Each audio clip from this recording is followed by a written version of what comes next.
Okay, next we have Mr. Rick von Feldt. He will be presenting on his address on 2020 learning. Okay, all right. Rick here is, as you see, his profession is a futurist. He's a HR futurist, and he's with the partner of Future Workplace. And he wants, basically, I think he will tell you of his survival at the tsunami, is it? Yeah, the last one. So without much further ado, I think we would like to hear from Rick about how he sees the future of learning. Thank you, Rick. The future is here. Some of the best thinking out there is saying that we will see more change in this decade. Actually, they say the years from 2011 to 2020. We will see more change in one 9-year period than we will have seen in any other decade in recorded history. And if you think about that, what they say is that the things that we know and understand in the year 2011, if we can fast forward and understand how our perspective on life and technology and the way we interact with each other, more things will change in the next 9 years than they have done in any other decade, or even for that matter, up to 100 years of period of time. Change is happening very, very fast. And it's uncomfortable. It is uncomfortable for many individuals who are responsible for teaching, for instruction, for corporate leadership to understand the amount of change that's about to happen. But it's an exciting place. I'm excited to be in this decade because I think there's a lot of opportunity for change. And I want to highlight today in my speech why, or what we think are the 3 fundamental reasons within the learning area of why these changes are taking place. And then the last part of my speech is going to give you a very fast perspective on some of the future ideas that we see happening in learning. Some of the things that you already know about today that you're implementing in your organization or in your university. Other things that may be way out there. So I'm not probably going to spend a lot of time thinking about what's in the next 12 months. As an HR futurist, I want to take the entire room and think out there in the future and then have a dialogue around what we think and where we're going forward. So the question is, are you ready? And I think every individual, every organization must ask themselves the question, are you ready today? Are you doing things? Are you a thought leader pushing your organization? Or are you being pulled by the change and the things that are happening? And the real question is, how do you differentiate? How do you become the pusher as compared to being pulled along because of all of these changes that are taking place? A third of people today spend up to 3 hours online a day in around the world. And if you factor into that, there's a lot of individuals who don't even have access to internet as the population of a whole. You can see that there are a lot of people spending a lot of time online via social types of activities. 9 out of 10 people today visited a social networking site in each month in 2010.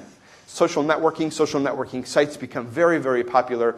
Of course, Facebook being the big one, but also social networking as we expand it to other types of ideas going forward as well. And 1 out of every 8 minutes online today alone is spent in this software called Facebook. And I think that network, along with the growing networks that we'll see also emerging out of India and China, will become major, major players. And I like the earlier slides that begin to talk about what is the impact of sites like Facebook and what does it do. In the United States, 3 times more minutes are spent on blogging and social networks than on email. We're seeing sharp declines in email. If any of you have children out there under the age of 14, you will ask them when was the last time they went and checked their email, and few of them even have email accounts or are not even interested in having email accounts whatsoever. They're interested in having dialogues with each other inside of communities via one-to-one types of activities, or via Twitter, via an IMing back and forth with each other, or texting. So we've seen some fundamental shifts in terms of how people culturally think about how they communicate with each other on a regular opportunity. So transformation is taking place. It is the fastest. It is going to be the most dramatic. I think by the year 2020, we will see fundamental shifts in how people learn. And there's a lot of discussion out there in academia that talks about the fact that we are most often today using techniques in higher education, K through 12 learning, that have been 100 or more years old. Rules that were established 100 years ago. And the students, the up-and-coming millennial Generation Y population, will not allow us to do that in the future. And so we have two options. We either change with them and enable that new style of learning, or they will go out and create their own style of learning directly. And it's going to be a very interesting tension that we will see going forward. Also, around the world is the emergence of for-profit universities. We predict that for-profit universities will have the opportunity to compete with public universities. And if public universities and public school systems do not move forward fast enough, the for-profit universities will come along and use better, faster methods of teaching people. And that will be an interesting conflict or opportunity between those two types of organizations going forward. Let's talk about these revolutions. Of course, back in the 1880s, we had the Industrial Revolution, but from 1880 all the way up till 1980, 100 years was an entire 10 decades or 100 years of the Industrial Revolution. In 1980, the computer revolution came along, and we thought the world was changing because we have all these new technologies and these things called computers. That lasted for about 10 years, and then very quickly the computer just became a device that was sitting around with us. And now we were all on the internet, and the internet was much more interesting than the computer or the piece of hardware itself. So now everybody is starting to talk with each other via the internet. Following that, then we had the information revolution, where everybody was starting to access and look at information on a regular basis, which is the space that we're in today. There's information everywhere. Knowledge is doubling. The amount of recorded knowledge is doubling every 2 years now around the world. We can't learn it all, we can't understand it all, but we can access it and have more available information than ever before. But the question is, how do we work with it? How do we understand it? We say that by 2020, the next big decade is going to be called the collaboration network, or the collaboration revolution. And during that period of time, again, it will fundamentally change how we think about things, how we interact with each other, and how we can access knowledge and ideas from people going forward. We think that there are three primary shifts that we talk about in the book that have created this impact on learning. The first area is around social and what is happening in the area of social interaction. The second area around demographics, around age and globalization. And the third area is in the area of technology. In the demographic and age and globalization, first thing that we're seeing is the globalization of the world. So just in 2005, the Financial Times put down the top 15 country headquarters of where these locations were around the world. You can see that in 2005, the biggest majority at 219 in the United States, and there were many places that were not having many global headquarters. In China, there were only 8, and in places like Brazil, 5, in other locations like in Japan, 43. Full forward to 2009, you begin to see dramatic shifts around the world as the world headquarters shift away from the United States. You can see places like China growing by 438% year over year in the amount of world global headquarters that are happening. The world is becoming more global, and we believe that countries like India, China, the BRIC countries will continue to purchase companies from around the world. Also, I think a very true aspect of what's happening here in Singapore as Singapore becomes more and more of a global player.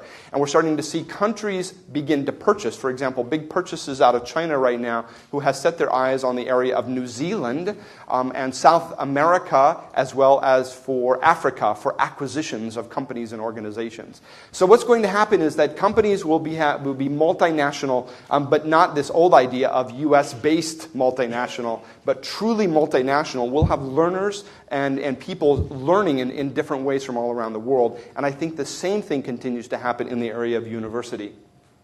We also see that there is not enough prestigious graduate programs that are happening in emerging markets, but that is going to change over time.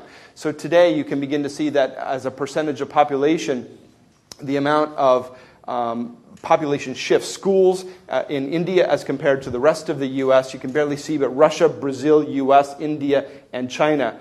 You could see the amount of population, but ranked as prestigious schools, only 2 currently in the area of India, and in the area of China, 22. But there will be dramatic shifts in terms of big education organizations moving more and more through these spaces. And the question becomes, will those education organizations be ready for the future types of learners. There's already discussions happening in the U.S., beginning to see many U.S. students who are interested in going to Asian schools across the world. So I think we'll begin to see that shift as well.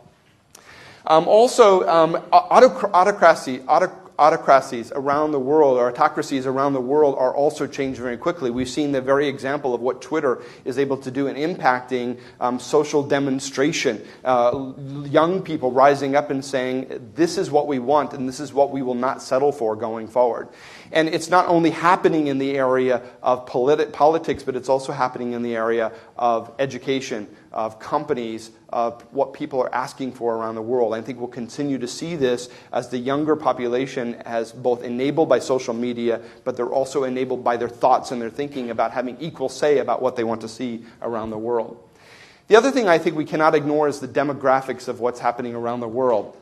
In the year 2005, we started by seeing that the biggest amount of leaders in an organization and the amount of workers globally included about 45% of baby boomers, those individuals that were born between the 1940s and up until 1962. Those were the leaders that were taking place by 2005. But we start to see dramatic shifts in terms of the demographics. By this year, in 2010, we see large reductions in the area of baby boomers. 7% of baby boomers retired between the year 2005 and 2010. And we begin to see millennials, those individuals born between 1980 and 2000, dramatically increasing as a percentage of population. We already see that between 36 and 38%, last year we were nearing that pinnacle around what's the largest population group. We now simply fast forward to the year 2015, and we again see more baby boomers reducing. We predict that, the world population figures predict that somewhere by the year 2014 to 2018 is when the millennial organization will take over as the largest single generation population in the workplace. And as we know, culture is driven by size. So a lot of people say, so what? But the amount of individuals that are millennials or millennials or Generation Y that will be in the organization will begin to dictate the culture more and more between now, 2011, and 2015. And as the rise of population happens within the company, they will come along and say, this is how we want to learn. This is how we want to organize. This is how we want to understand what's going on.